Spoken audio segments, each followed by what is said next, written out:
Terrível! Uma crise histórica atinge o país. A profecia ignorada agora se cumpre diante de nossos olhos. Uma sombra densa que antes parecia distante, agora paira sobre nossos lares, sobre nossas famílias. Você sente? É um calafrio na espinha, uma inquietação no coração que o noticiário não explica, que os especialistas não conseguem nomear.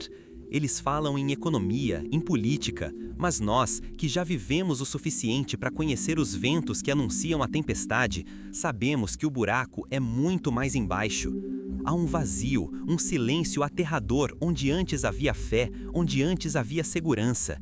Sinais foram dados, sussurros divinos foram enviados como avisos, mas foram abafados pelo barulho do mundo, pela arrogância dos que se achavam no controle.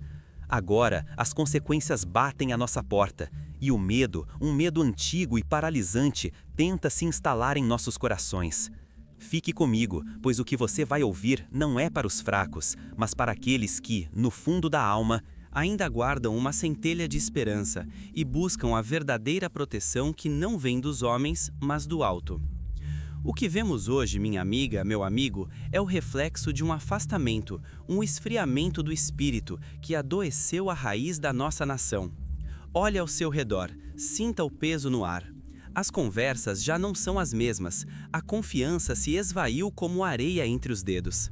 Antigamente, a palavra de um homem valia mais que um documento assinado, não é verdade? Os vizinhos se ajudavam, as portas ficavam abertas, havia um temor a Deus que guiava os passos da comunidade. Hoje o que vemos? Um salve-se quem puder, um desrespeito pelos mais velhos, uma inversão de valores que nos deixa de cabelo em pé. É a dor de ver nossos filhos e netos crescendo num mundo que parece ter se esquecido dos mandamentos, que zomba da pureza e aplaude o que é errado. Essa angústia que aperta seu peito ao pensar no futuro deles não é à toa. É a sua alma percebendo a desordem espiritual que se instalou, a desobediência que atrai a desgraça. E o pior é a sensação de impotência, de ver o barco afundando e não saber como remar contra essa maré de lama. Essa crise que nos assola não começou na bolsa de valores ou nos palácios do governo. Ela começou dentro das casas, dentro dos corações. Começou no momento em que a oração em família se tornou rara, no momento em que a Bíblia foi deixada para juntar poeira na estante, trocada pelas novelas, pelas fofocas, pelas distrações que o inimigo oferece como um banquete envenenado. A palavra de Deus, que é pão para a alma, foi sendo deixada de lado, e um povo que não se alimenta do Espírito se torna fraco, vulnerável a todo tipo de mal. A profecia que se cumpre é a de que um povo que se esquece de seu Deus se torna escravo de suas próprias paixões e medos. E o medo é a arma preferida do maligno para nos paralisar, para nos fazer acreditar que não há saída, que estamos sozinhos e desamparados. Não se engane, a crise é terrível sim, mas a nossa capacidade de resposta, através da fé, é infinitamente maior. É hora de lembrar quem somos, filhos e filhas de um Deus que nunca perdeu uma batalha. Muitas vezes, olhamos para a imensidão dos problemas e nos sentimos como uma pequena formiga diante de um gigante. A conta que não fecha, a saúde que fraqueja, a tristeza de um filho que se perdeu, a solidão que bate na porta nas noites mais longas. São dores reais que rasgam a alma. E é exatamente nesse momento de fraqueza que a nossa fé é testada. É fácil crer quando o sol brilha e o mar está calmo, mas a verdadeira confiança se mostra na tempestade, quando as ondas ameaçam virar nosso barco e a única coisa que podemos fazer é nos agarrar com todas as forças ao leme, que é Cristo. A profecia se cumpre para nos despertar, para nos sacudir da letargia espiritual. Este tempo de aflição é um chamado, um convite urgente de Deus para que voltemos para seus braços. Ele permite o sofrimento não porque nos abandonou, mas para que, na dor, percebamos que só Ele é o nosso refúgio seguro, a nossa fortaleza inabalável. Declare: tenho fé se acredita no poder da intercessão divina. E como podemos voltar? Por onde começar, quando tudo parece tão confuso e assustador? O primeiro passo é o mais simples e ao mesmo tempo o mais poderoso: dobrar os joelhos. Encontre um canto na sua casa, mesmo que seja simples, e transforme-o em seu santuário particular. Ali, em silêncio, abra seu coração para Deus. Não precisa de palavras difíceis ou orações decoradas que não saem da alma. Fale com Ele como você fala com um amigo, com um pai amoroso. Conte suas angústias, seus medos, suas decepções. Chore no colo dele, entregue a ele o peso que você tem carregado por tanto tempo sozinho. Você pode achar que está falando com o vazio, mas não está. O céu inteiro para ouvir a oração de um coração sincero e arrependido. Padre Pio dizia que a oração é a chave que abre o coração de Deus. Use essa chave. Use-a sem moderação, a toda hora, em todo lugar. No ônibus, na fila do banco, lavando a louça. Transforme sua vida em uma prece contínua. A segunda arma que precisamos resgatar com urgência é a Palavra de Deus. A Bíblia não é um livro de histórias antigas, é uma carta de amor viva e eficaz, escrita por Deus para você, hoje. Nela estão todas as promessas, todos os conselhos, toda a força que você precisa para atravessar este deserto. Quando a tristeza quiser te abater, leia os Salmos e sinta o abraço de Deus. Quando o medo do futuro te paralisar, leia as promessas dos profetas, que nos garantem que os planos de Deus para nós são de paz e não de aflição. Quando se sentir fraco e pecador, leia os Evangelhos e veja o amor infinito de Jesus pelos que erram, pelos que caem, pelos que se sentem perdidos. O inimigo nos quer longe da Bíblia, porque ele sabe que cada versículo lido é como uma luz que dissipa as trevas da mentira que ele planta em nossa mente. Não deixe mais sua Bíblia fechada. Abra-a todos os dias, mesmo que seja para ler um único versículo. Deixe que essa palavra lave sua alma e renove suas forças. Muitos de nós carregamos feridas profundas, marcas de batalhas passadas, de traições, de perdas que nunca cicatrizaram por completo. E o inimigo é mestre em tocar nessas feridas, em nos fazer remoer o passado para nos prender em correntes de amargura e ressentimento. Ele nos lembra de quem nos magoou, de quem nos abandonou e alimenta em nós o desejo de vingança ou a tristeza da autopiedade. Padre Pio, que conhecia como ninguém o sofrimento, nos ensina o caminho da cura, o perdão. Perdoar não é um sentimento, é uma decisão. É a decisão de entregar a Deus o direito de julgar e liberar a pessoa que nos feriu do nosso tribunal particular. Enquanto não perdoamos, ficamos acorrentados a quem nos fez mal. O perdão é o ato que quebra essa corrente e nos liberta para viver. É talvez a coisa mais difícil de se fazer, mas é o único caminho para a paz interior. Peça a Deus a graça de perdoar, de limpar o seu coração de todo o lixo do rancor. Nessa guerra espiritual, não estamos sozinhos. Temos a nosso favor a intercessão poderosa da Virgem Maria, nossa Mãe Santíssima, e de todos os santos que já estão na glória de Deus. Eles são nossos amigos, nossos aliados no céu. Recorra a eles sem medo. Peça a intercessão de Padre Pio, esse gigante da fé que tanto combateu o demônio em vida e que continua a nos ajudar do céu. Reze o terço com devoção. Cada Ave Maria é como uma rosa que oferecemos a Nossa Senhora, e ela, como boa mãe, pega nossas pobres orações e as apresenta ao seu Filho Jesus de uma forma muito mais bonita. Ela esmaga a cabeça da serpente. Nos momentos de maior aflição, quando as forças parecerem ter acabado, agarre-se ao seu terço como um náufrago se agarra a uma boia. A Mãe de Deus nunca desampara um filho que a chama. Ela é o refúgio seguro dos pecadores, o consolo dos aflitos, a nossa grande general na batalha contra o mal. A crise que vivemos também se manifesta dentro de nossas famílias. Filhos que não respeitam os pais, casamentos que se desfazem por motivos fúteis, netos que crescem sem a referência de um lar cristão. É uma dor que parece não ter fim. Muitas mães e avós se perguntam: onde foi que eu errei?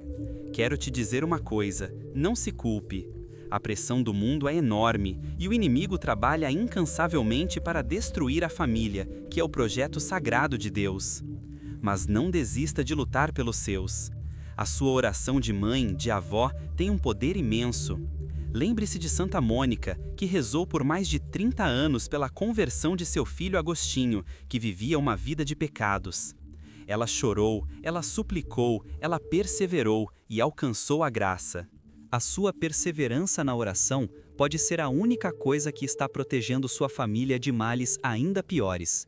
Não pare de rezar, não pare de clamar, não pare de consagrar sua família ao Sagrado Coração de Jesus e ao Imaculado Coração de Maria. Escreva amém se você confia que Padre Pio pode interceder por você. Outro ponto que nos aflige profundamente é a saúde. Com o passar dos anos, o corpo começa a dar sinais de cansaço. Aparece uma dor aqui, uma limitação ali, o medo de uma doença grave. E o mundo nos diz que somos um fardo, que somos descartáveis. Que mentira cruel! Para Deus, cada um de nós é um tesouro precioso. Nossas rugas contam histórias, nossos cabelos brancos são uma coroa de honra. E o nosso sofrimento físico, quando oferecido a Deus em união com os sofrimentos de Cristo na cruz, tem um valor redentor imenso. Padre Pio sabia disso. Ele oferecia suas dores terríveis pela conversão dos pecadores. Podemos fazer o mesmo. Ofereça suas dores, seus incômodos, suas noites mal dormidas pela sua família, pelo Brasil, pelo mundo. Transforme seu leito de dor em um altar de sacrifício e de amor. Isso não fará a dor desaparecer magicamente, mas dará a ela um sentido, um propósito. Você se tornará um colaborador de Cristo na obra da salvação. O desânimo é uma das tentações mais perigosas. Ele chega de mansinho, disfarçado de realismo.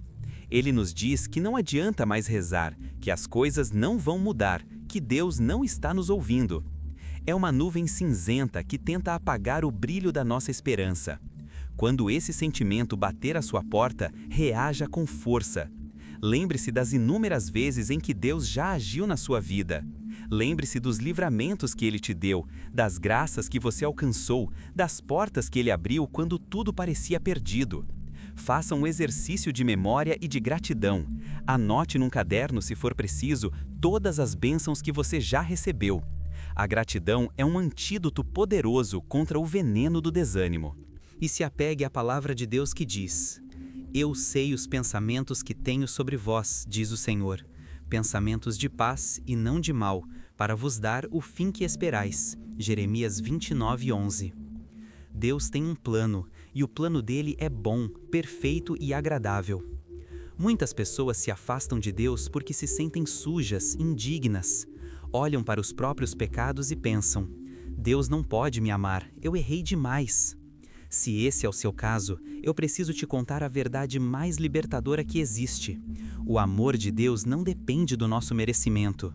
Ele nos ama porque Ele é amor. Ele te amou primeiro, quando você ainda estava no pecado. Ele enviou seu único filho para morrer por você, não porque você era perfeito, mas porque você precisava de um Salvador. O sacramento da confissão é o maior presente que Ele nos deixou. É o tribunal do amor, onde somos acusados pelo demônio, defendidos por Jesus e absolvidos pelo Pai. Não tenha medo de se confessar. Não importa o tamanho do seu pecado. A misericórdia de Deus é infinitamente maior. Corra para os braços do Pai, como o filho pródigo. Ele está te esperando com uma festa no céu, pronto para te vestir com uma roupa nova e colocar um anel no seu dedo.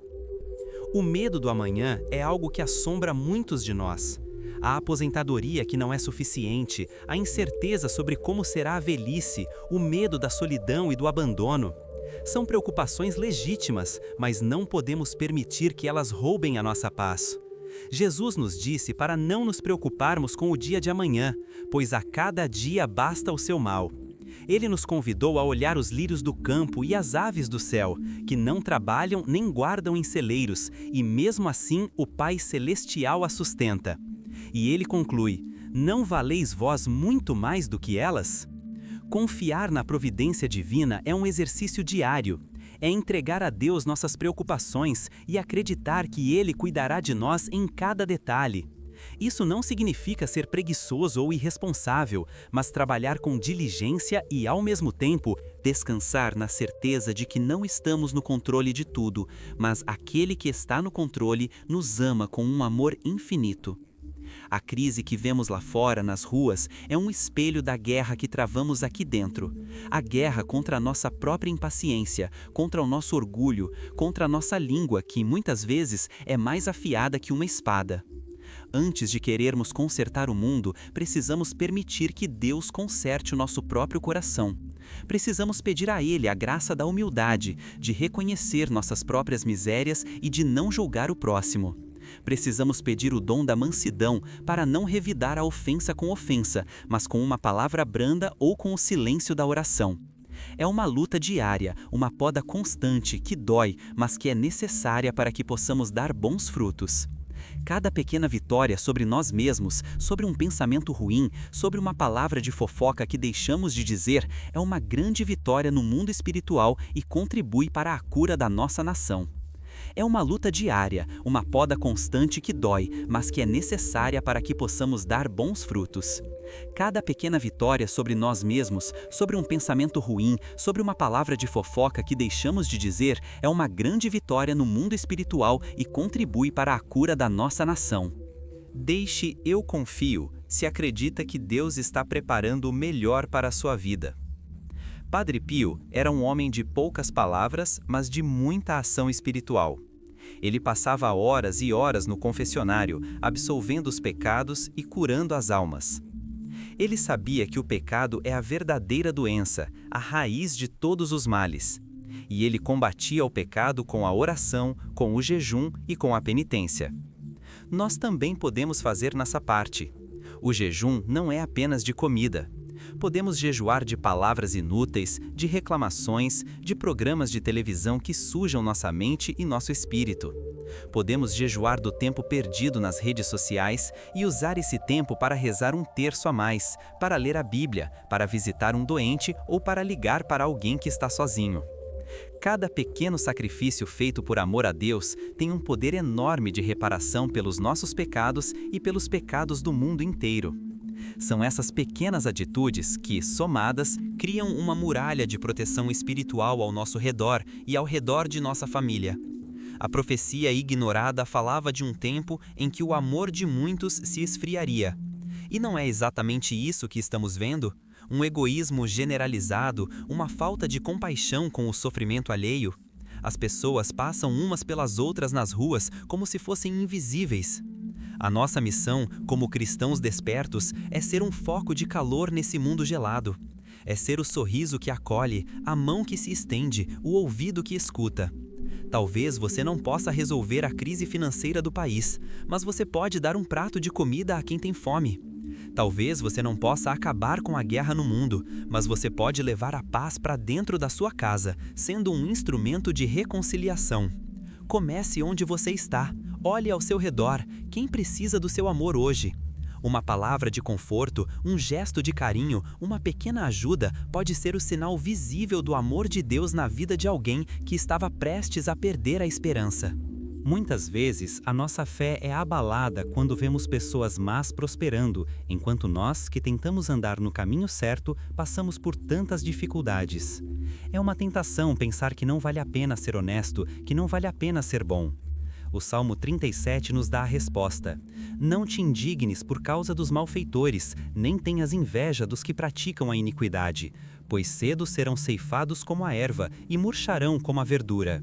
Confia no Senhor e faze o bem, habitarás na terra e verdadeiramente serás alimentado. A prosperidade deste mundo é passageira, é uma ilusão. A verdadeira riqueza, a única que levaremos para a eternidade, é a riqueza que acumulamos no céu, as nossas boas obras, as nossas orações, o nosso amor a Deus e ao próximo. Não se desvie do caminho da retidão, mesmo que ele pareça mais difícil. A recompensa que Deus prepara para os seus fiéis é infinitamente maior do que qualquer tesouro desta terra. Vivemos numa sociedade que idolatra a juventude e a beleza física. Para o mundo, envelhecer é uma tragédia. Para Deus, é uma bênção. É o tempo da sabedoria, da maturidade espiritual. É o tempo de colher os frutos de uma vida inteira e de semear para as próximas gerações. Você, que tem mais de 50, 60 anos, é um tesouro para a igreja e para a sociedade. Você tem a experiência, você tem a bagagem, você tem a responsabilidade de ser o farol que guia os mais novos. Não se deixe abater pela mentalidade do mundo, não se sinta inútil. Sua oração tem um peso diferente, sua intercessão tem uma força especial. Você é o guardião da fé, a sentinela da aurora. Sua missão é manter a chama da esperança acesa, mesmo na noite mais escura. Sua vida é um testemunho poderoso de que vale a pena seguir a Deus até o fim. Assuma seu lugar de honra no exército de Cristo. O silêncio. Que arma poderosa e esquecida. Vivemos num mundo barulhento que não nos deixa pensar, que não nos deixa ouvir a voz de Deus. A televisão está sempre ligada, o rádio, o celular apitando.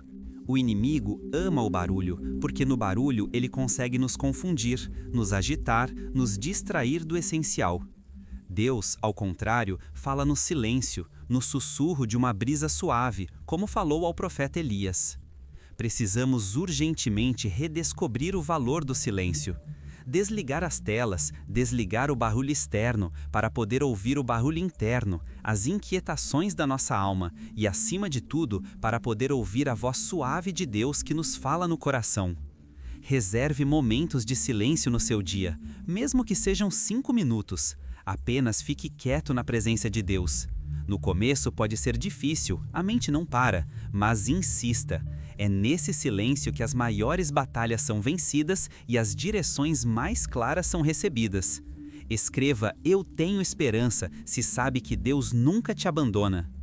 Muitos de nós fomos ensinados a rezar pedindo coisas, um emprego, a cura de uma doença, a solução de um problema. E não há nada de errado nisso, mas a oração mais elevada, a que mais agrada a Deus, é a oração de louvor e de adoração.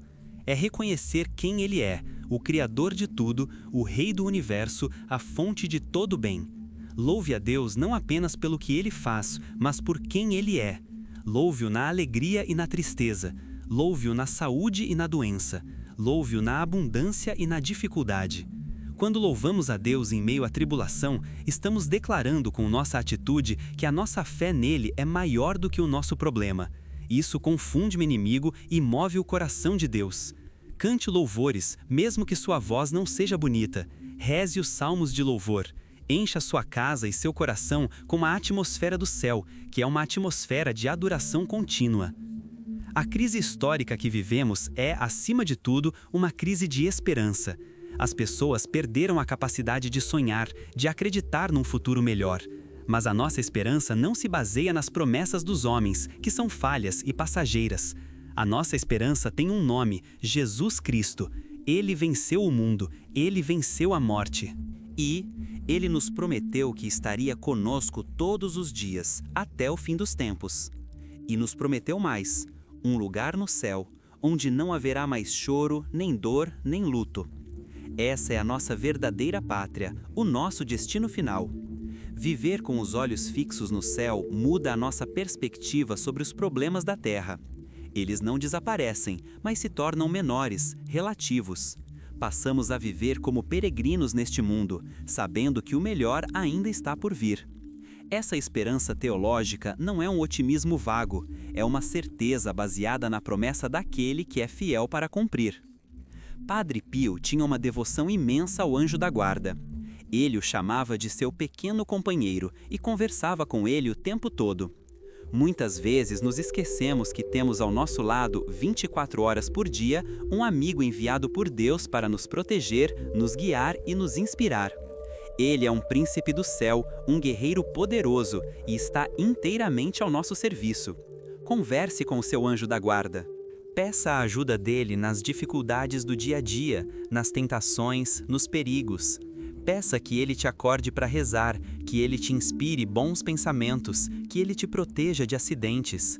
Peça a ele que leve suas orações até o trono de Deus e agradeça a ele por sua presença constante e silenciosa. Rezar ao nosso anjo da guarda fortalece nossa ligação com o mundo espiritual e nos faz sentir mais amparados e protegidos na caminhada da vida. Uma das armadilhas mais sutis do inimigo é a tibieza, a mornidão espiritual. É aquela fé que não é nem quente nem fria, A pessoa vai à missa no domingo, mas durante a semana vive como se Deus não existisse. Reza de vez em quando, mas não tem uma intimidade real com o Senhor. O livro do Apocalipse tem palavras duríssimas para os mornos. Estou a ponto de vomitar-te da minha boca. Deus quer tudo de nós. Ele quer nosso coração por inteiro. Ele quer um amor apaixonado, uma entrega total. Este tempo de crise é um chamado para sairmos da mornidão. É tempo de decisão. Ou somos de Deus, ou não somos. Não dá para ficar em cima do muro. É hora de reacender o primeiro amor, de voltar ao fervor inicial, de buscar a santidade no nosso dia a dia, nas pequenas coisas. A santidade não é para alguns poucos eleitos, é um chamado para todos nós. Muitas vezes, a dor da perda de um ente querido nos deixa um vazio que parece que nada pode preencher. A saudade aperta, as lembranças machucam, e nos perguntamos se um dia veremos essas pessoas novamente. A nossa fé nos dá essa certeza. Cremos na ressurreição da carne e na vida eterna. A morte não é o fim, é apenas uma passagem. Nossos entes queridos que partiram na graça de Deus não estão perdidos para sempre, estão vivos no céu, na presença de Deus, e intercedem por nós. Podemos e devemos rezar pelas almas do purgatório, para que sejam logo purificadas e possam entrar na glória do paraíso. E podemos pedir a intercessão daqueles que já estão no céu. A comunhão dos santos é essa grande família que une a igreja que peregrina na terra, a que padece no purgatório e a que triunfa no céu. Declare "Eu creio" se confia no propósito maior de Deus para a sua vida.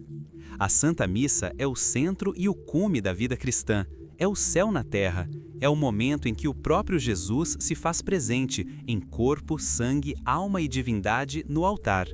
É o mesmo sacrifício do Calvário que se renova de forma não sangrenta.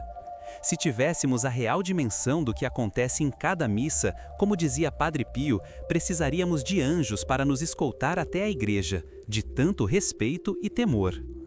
A crise que vivemos também é uma crise de fé na Eucaristia. Muitos comungam por rotina, sem a devida preparação, sem a consciência de quem estão recebendo. Precisamos resgatar o amor, o respeito e a adoração a Jesus Eucarístico. Participar da missa com o coração, não apenas com o corpo. Fazer uma boa confissão antes de comungar. Passar um tempo em adoração diante do sacrário. Conversando com Jesus, que está ali, vivo, esperando por nós. A Eucaristia é o remédio para a nossa alma, o alimento que nos fortalece para as batalhas da vida. O mundo prega a autossuficiência. Você pode tudo, você não precisa de ninguém. Essa é a mentira do orgulho, o mesmo pecado que fez Lúcifer cair do céu. A verdade é que somos criaturas, somos dependentes de Deus para tudo, a começar pelo ar que respiramos. A humildade é a verdade. É reconhecer a nossa pequenez diante da grandeza de Deus e a nossa total necessidade dele. É ter um coração de pobre, que sabe que não tem nada de seu, que tudo o que tem e é, recebeu de graça. Jesus disse: "Bem-aventurados os pobres em espírito, porque deles é o reino dos céus."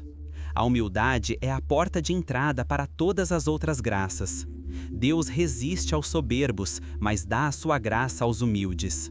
Peçamos todos os dias a Nossa Senhora, a mais humilde de todas as criaturas, que nos ensine a ter um coração manso e humilde como o de seu Filho Jesus. As dificuldades financeiras são uma cruz pesada para muitas famílias. O medo de não conseguir pagar as contas, de faltar o pão na mesa, é uma angústia que tira o sono. Nesse momento, é preciso exercitar a confiança na divina providência. Fazer a nossa parte, trabalhar com honestidade, ser responsável com o dinheiro, mas entregar o resultado nas mãos de Deus. Rezar a oração da providência, consagrar a Deus o nosso trabalho e o nosso salário. E, muito importante, ser generoso mesmo na pobreza. A viúva do Evangelho, que deu as 2 únicas moedinhas que tinha, deu mais do que todos os ricos, porque ela não deu o que lhe sobrava, deu o que lhe fazia falta. Deus não se deixa vencer em generosidade. A caridade, a esmola dada com amor, abre as comportas do céu e atrai sobre nós as bênçãos materiais e espirituais de Deus. Quando o sofrimento parece insuportável, quando a cruz está pesada demais, olhe para Jesus crucificado. Contemple as suas chagas, a sua coroa de espinhos, o seu coração transpassado. Ele, sendo Deus, assumiu sobre si todos os nossos sofrimentos, todas as nossas dores. Ele conhece a sua angústia. Ele sentiu na pele o abandono, a traição, a dor física e moral. E ele fez tudo isso por amor a você. Quando unimos o nosso pequeno sofrimento ao sofrimento infinito de Cristo na cruz, a nossa dor ganha um valor salvífico. Ela deixa de ser um absurdo sem sentido e se torna um instrumento de purificação e de salvação para nós e para o mundo inteiro. Não desperdice seus sofrimentos, ofereça-os. Cada lágrima, cada dor, cada decepção, quando entregue aos pés da cruz, se transforma em uma chuva de graças. A profecia se cumpre, o cenário é assustador, mas a nossa atitude não pode ser a do desespero, tem que ser a da vigilância. Jesus nos advertiu: vigiai e orai, para não cairdes em tentação. Vigiar significa estar atento aos sinais dos tempos, não para ter medo, mas para entender o que Deus está nos pedindo neste momento da história. Significa vigiar o nosso próprio coração, para não deixar o pecado entrar. Significa vigiar nossos pensamentos, para não dar espaço às mentiras do inimigo. E a vigilância só funciona junto com a oração.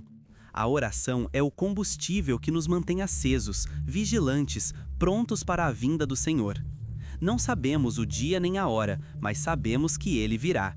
Que Ele nos encontre de pé, com as lâmpadas acesas, esperando por Ele com o coração cheio de amor e de fé. Escreva: Deus é fiel, se acredita que Ele nunca falha com aqueles que têm fé.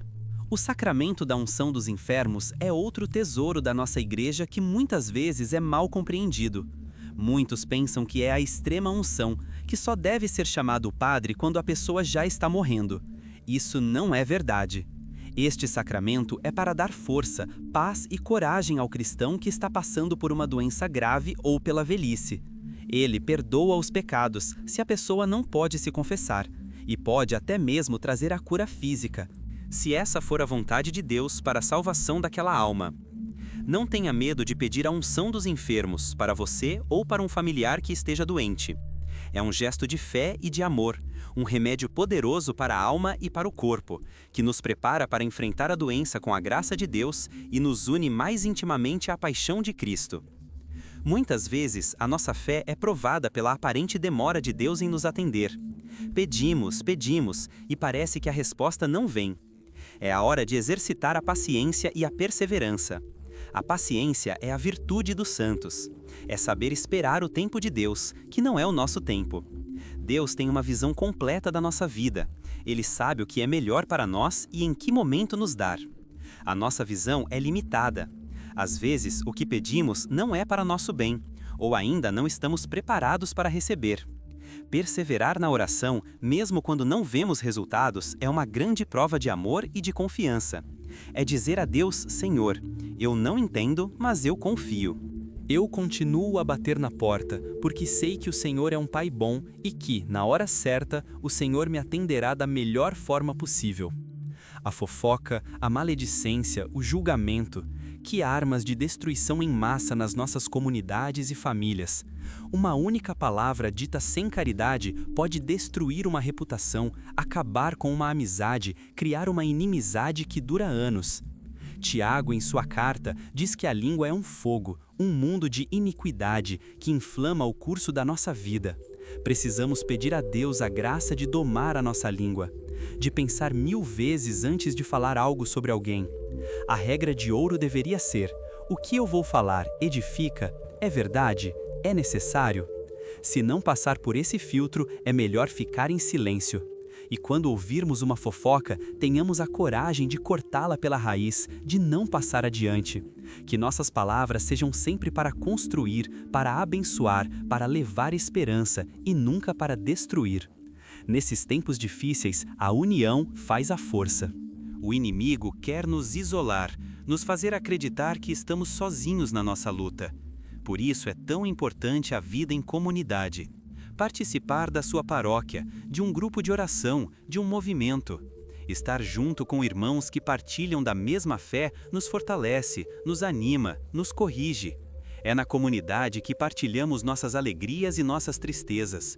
É o irmão que reza por mim quando estou fraco, e sou eu que rezo por ele quando ele precisa. Jesus disse que onde 2 ou 3 estiverem reunidos em seu nome, ele estará no meio deles. Não caminhe sozinho. Busque a companhia de outros católicos, forme um pequeno rebanho.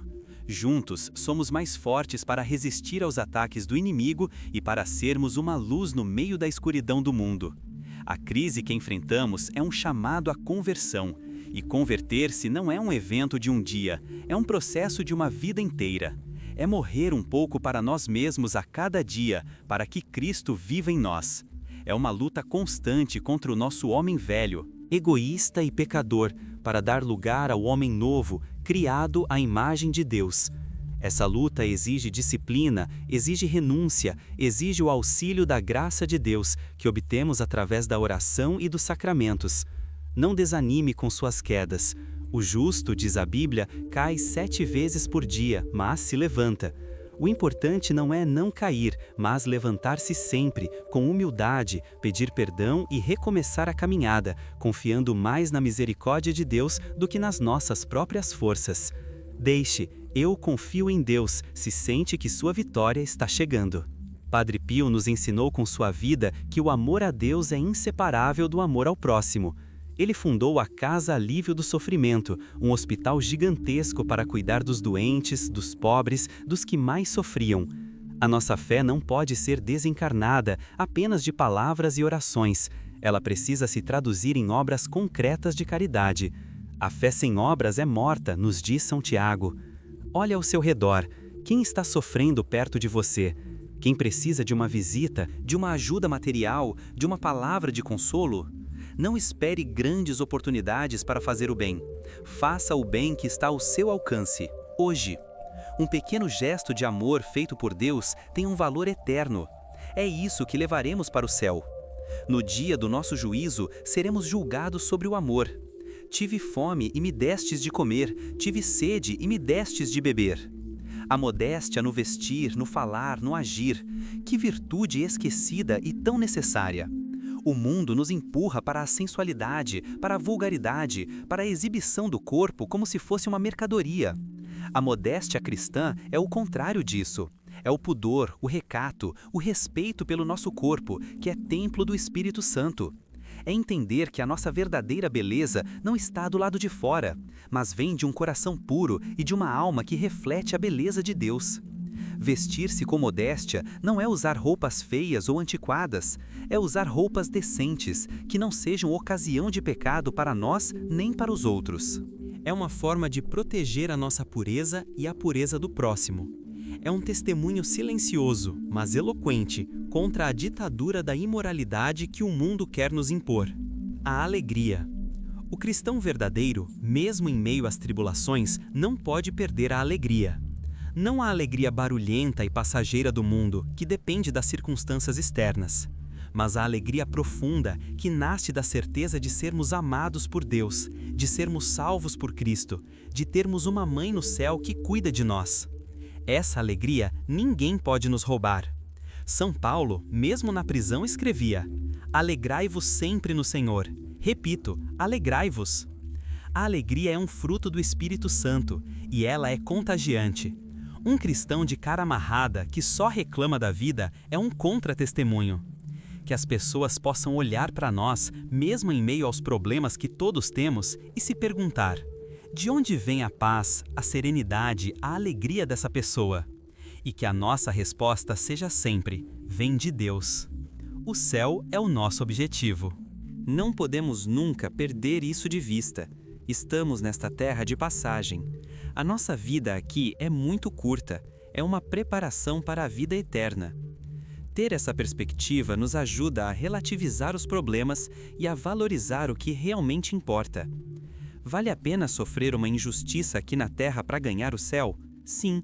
Vale a pena perdoar quem nos ofendeu para ganhar o céu? Sim. Vale a pena renunciar a um prazer ilícito para ganhar o céu? Sim. O céu é a pérola de grande valor, pela qual o negociante do Evangelho vendeu tudo o que tinha para comprá-la. Não troquemos a eternidade por pratos de lentilhas, por prazeres momentâneos que este mundo oferece. Que o nosso maior desejo, a nossa maior ambição, seja um dia poder ouvir de Jesus: "Vinde, benditos de meu Pai, tomai posse do reino que vos está preparado desde a criação do mundo." O combate espiritual é real. Não estamos lutando contra a carne e o sangue, mas contra principados e potestades, contra os dominadores deste mundo de trevas, contra os espíritos do mal espalhados pelos ares. Essa é a grande verdade que o mundo moderno tenta esconder. O demônio existe e sua ação é real. Ele é o pai da mentira, o acusador, aquele que veio para roubar, matar e destruir. Mas não precisamos ter medo dele. Precisamos respeitá-lo como um inimigo perigoso, mas saber que ele já foi derrotado por Cristo na cruz. Ele é como um cão acorrentado, que só pode morder quem se aproxima dele. Para combatê-lo, precisamos das armas de Deus: a oração, os sacramentos, a palavra de Deus, o jejum, a vida na graça. E, acima de tudo, a proteção da Virgem Maria, a quem ele tem um medo terrível. Declare: "Amém, eu creio", se confia no plano divino que está por vir. A gratidão é a memória do coração. Quantas vezes nos esquecemos de agradecer a Deus por tudo que Ele nos dá? Agradecemos pelas grandes coisas, mas nos esquecemos do dom da vida a cada manhã, do ar que respiramos, do alimento na nossa mesa, da família que temos, do dom da fé. Um coração grato é um coração feliz. A reclamação, a murmuração, ao contrário, envenena a alma e nos afasta de Deus. Façamos o exercício de, ao final de cada dia, antes de dormir, agradecer a Deus por pelo menos 3 coisas boas que nos aconteceram naquele dia. Mesmo nos dias mais difíceis, sempre teremos algo a agradecer. Essa atitude muda a nossa forma de ver a vida. Passamos a enxergar a mão de Deus em todos os detalhes e o nosso coração se enche de paz e de confiança. O papel dos avós na transmissão da fé é insubstituível. Numa época em que muitos pais, por falta de tempo ou de fé, não ensinam os filhos a rezar, os avós são a ponte que liga os netos a Deus. Não tenha medo, não tenha vergonha de falar de Jesus para os seus netos. Ensine-os a rezar a Ave Maria, conte-lhes as histórias da Bíblia, leve-os à missa com você. A semente que você planta no coraçãozinho deles hoje, mesmo que pareça não dar fruto agora, um dia irá germinar. A sua oração e o seu exemplo são o maior legado que você pode deixar para eles, muito mais valioso do que qualquer herança material. Você está depositando no coração deles um tesouro que os ladrões não roubam, a traça não corrói e o tempo não destrói, o tesouro da fé em Jesus Cristo. A perseverança final é a graça das graças. Não adianta começar bem a caminhada e desanimar no meio do caminho. É preciso ir até o fim. São Paulo dizia: "Combati o bom combate, terminei a minha carreira, guardei a fé." É esse o nosso objetivo, chegar ao final da vida com a consciência tranquila de ter feito o nosso melhor, de ter amado a Deus e ao próximo, de ter guardado os mandamentos. Para isso, precisamos pedir a Deus todos os dias a graça da perseverança e confiar na intercessão da Virgem Maria, a quem a Igreja saúda como porta do céu. Ela, que esteve de pé junto à cruz de seu Filho até o fim, nos ajudará a permanecer fiéis até o nosso último suspiro. A ela entregamos a nossa vida e a hora da nossa morte, para que nos acolha em seus braços e nos leve com segurança para o céu. O Espírito Santo, o grande desconhecido para muitos católicos. Ele é a terceira pessoa da Santíssima Trindade. Ele é o amor entre o Pai e o Filho, e ele habita em nós desde o nosso batismo. Ele é o nosso advogado, o nosso consolador, a alma da nossa alma. É ele quem nos convence do pecado, quem nos dá força para lutar contra as tentações, quem nos ensina a rezar, quem nos faz compreender as Escrituras. Precisamos clamar pelo Espírito Santo todos os dias. Vem, Espírito Santo, enchei os corações dos vossos fiéis e acendei neles o fogo do vosso amor. Um cristão cheio do Espírito Santo é um cristão corajoso, alegre, que não tem medo de testemunhar a sua fé. Peça o batismo no Espírito Santo. Peça os seus dons, os seus frutos. Deixe que Ele conduza a sua vida e você verá milagres acontecerem. A crise é terrível, a profecia se cumpre, mas a nossa resposta não pode ser o pânico. A nossa resposta é a fé, a esperança e o amor. A fé para crer que Deus está no controle de tudo, mesmo quando não entendemos nada. A esperança para ter a certeza de que o bem vencerá o mal e que o céu nos espera. E o amor para sermos as mãos, os pés e o coração de Cristo neste mundo ferido. Este é o tempo de nos levantarmos, de deixarmos de ser espectadores e nos tornarmos protagonistas da nossa própria história de salvação. É tempo de voltar para a casa do Pai, de nos alimentarmos da Sua palavra e da Eucaristia, de nos armarmos com a oração do Rosário e de lutarmos, sob a proteção da Virgem Maria, o bom combate da fé. Não estamos sozinhos, o céu inteiro luta ao nosso lado. A vitória final já é nossa, em Cristo Jesus. Escreva: Jesus, eu confio em vós, se acredita no poder transformador de Deus. Padre Pio repetia incessantemente: reze, espere e não se preocupe. A preocupação é inútil. Deus é misericordioso e ouvirá a sua oração. Essas palavras devem ecoar em nosso coração como um mantra.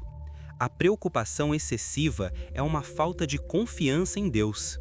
É tentar carregar nos nossos ombros um fardo que não é nosso, um fardo que pertence a Ele. Faça a sua parte, o que está ao seu alcance, com diligência e amor. E o resto, o impossível, o que te tira o sono, entregue nas mãos dele. Confie no seu poder, na sua sabedoria, no seu amor por você. Ele não dorme, ele não descansa. Ele está cuidando de você e da sua família neste exato momento, mesmo que o silêncio dele te pareça ensurdecedor. Acalme o seu coração, respire fundo. Deus está agindo no oculto, preparando a sua vitória, no tempo certo, da maneira mais perfeita. A palavra de Deus nos adverte que nos últimos tempos, muitos falsos profetas se levantariam para enganar, se possível, até os escolhidos. Estamos vivendo isso. Há muitas vozes no mundo, muitas ideologias, muitas filosofias que se apresentam como a solução para os problemas da humanidade, mas que, na verdade, nos afastam do único e verdadeiro Salvador, Jesus Cristo. Por isso, precisamos estar alicerçados na rocha firme da doutrina da Igreja Católica, a única igreja fundada por Cristo. Estude o catecismo, conheça a sua fé, para não ser levado por qualquer vento de doutrina. Ame o Papa, os bispos, os sacerdotes, mesmo com suas falhas humanas, pois são eles os sucessores dos apóstolos, a quem Jesus deu a autoridade de ligar e desligar na terra e no céu. A obediência à Igreja é o caminho seguro para não nos perdermos em meio à confusão. A família que reza unida permanece unida. Essa frase tão conhecida esconde uma verdade profunda. O inimigo da nossa salvação sabe que a família é a base da sociedade e da igreja. Por isso, ele a ataca com tanta fúria. A principal arma para defender a nossa família é a oração em comum. O terço em família, a leitura da Bíblia juntos, a bênção dos pais sobre os filhos. Mesmo que no começo seja difícil que os filhos resistam, insista com amor e paciência. A oração em família cria um campo de força espiritual ao redor do lar, que impede a entrada do mal. É como colocar o sangue do cordeiro nos umbrais das portas, como fizeram os israelitas no Egito, para que o anjo exterminador não entrasse em suas casas. Consagre sua casa, sua família, todos os dias, aos sagrados corações de Jesus e de Maria. O sofrimento dos inocentes, das crianças. Essa é uma das realidades que mais nos escandaliza e pode abalar a nossa fé. Por que um Deus bom permite isso? Não temos uma resposta fácil para essa pergunta. É um mistério.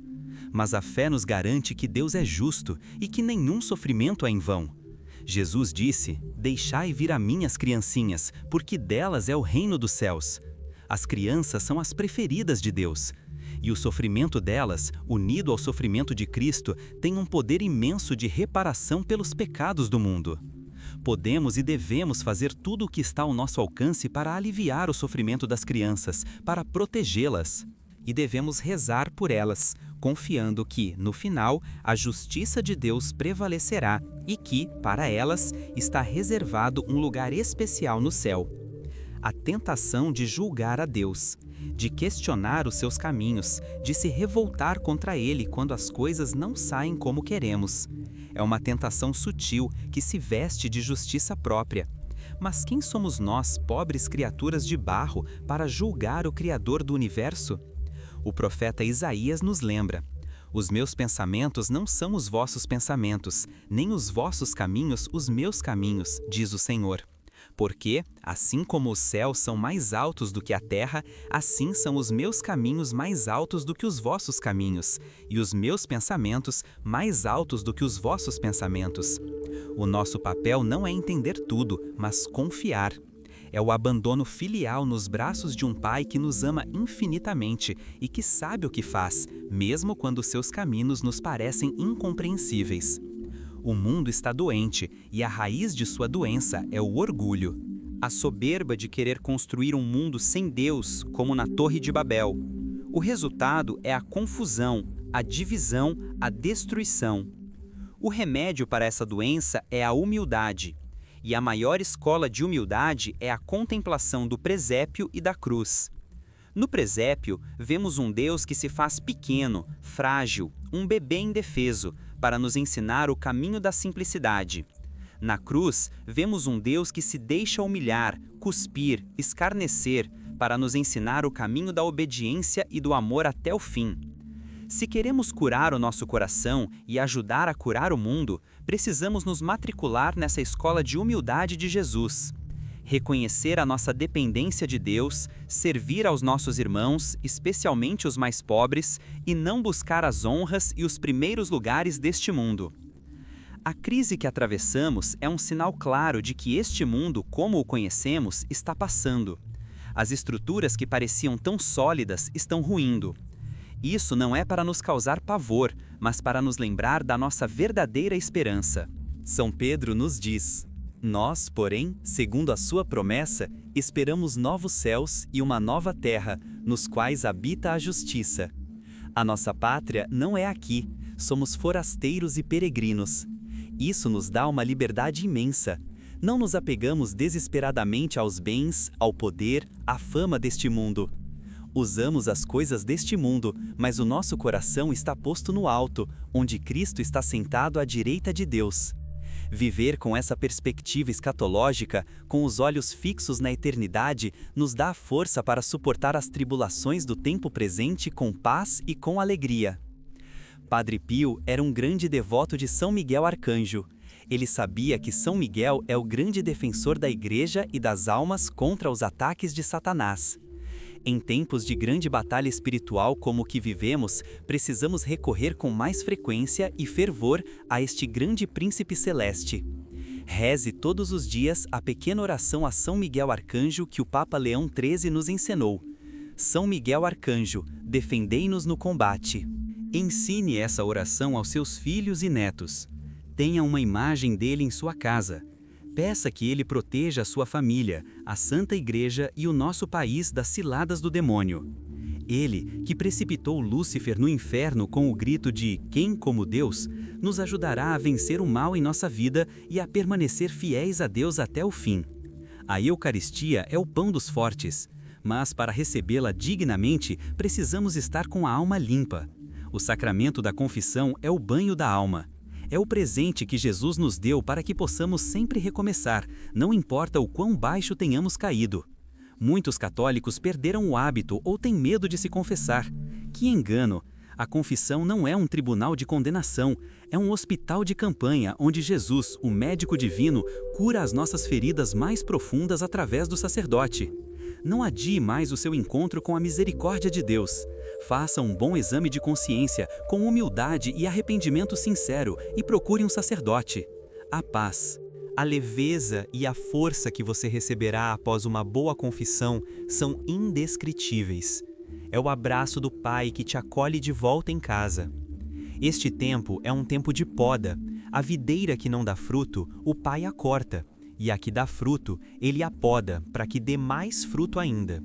A poda dói, é o sofrimento, a dificuldade, a perseguição, mas é necessária para o nosso crescimento espiritual. Deus permite a poda em nossa vida para arrancar de nós tudo o que é de homem velho, o apego às coisas, o egoísmo, a vaidade.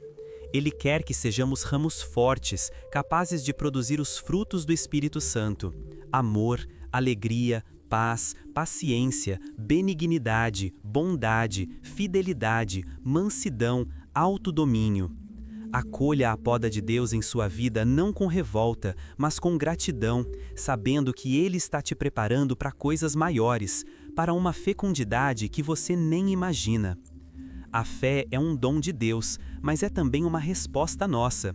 É preciso alimentá-la todos os dias, senão ela enfraquece e morre. Como alimentar a fé? Através da oração pessoal e comunitária, através da leitura orante da Palavra de Deus, através da recepção frequente dos sacramentos, especialmente a confissão e a Eucaristia, através do estudo da doutrina católica para conhecer aquilo em que cremos, e através das obras de caridade, pois a fé se manifesta no amor ao próximo. Se você sente que sua fé está fraca, peça a Deus com insistência, como os apóstolos: Senhor, aumenta a minha fé. E faça a sua parte. Uma fé que não é alimentada é como uma fogueira em que não se coloca lenha. Aos poucos, ela vai se apagando até restar apenas cinzas. O mundo nos diz para seguir o nosso coração, para fazer o que sentimos. A palavra de Deus nos diz que o coração do homem é enganoso. A nossa bússola não podem ser os nossos sentimentos, que são volúveis e muitas vezes nos enganam. A nossa bússola tem que ser a vontade de Deus, expressa nos seus mandamentos e nos ensinamentos da sua igreja. Fazer a vontade de Deus, muitas vezes, vai contra o que sentimos, exige sacrifício, renúncia, mas é o único caminho para a verdadeira felicidade e para a paz de consciência. Jesus, no Getsêmani, nos deu o exemplo supremo. Diante da angústia da morte, ele rezou: Pai, se possível, afasta de mim este cálice. Contudo, não se faça a minha vontade, mas a tua. Que essa seja a nossa oração em todos os momentos de decisão e de dificuldade. A crise histórica se aprofunda, as trevas parecem se adensar, e a tentação do medo pode voltar a bater à nossa porta. É nessas horas que precisamos levantar os nossos olhos para o alto, para além das nuvens escuras deste mundo. Precisamos nos lembrar da promessa final que encerra a Bíblia. Jesus nos diz: Eis que venho em breve, e a minha recompensa está comigo, para dar a cada um segundo as suas obras. E a igreja responde com anseio: Amém, vem Senhor Jesus.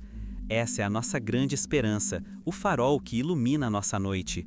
Ele virá para enxugar toda lágrima dos nossos olhos, para fazer novas todas as coisas, para estabelecer para sempre o seu reino de justiça e de paz.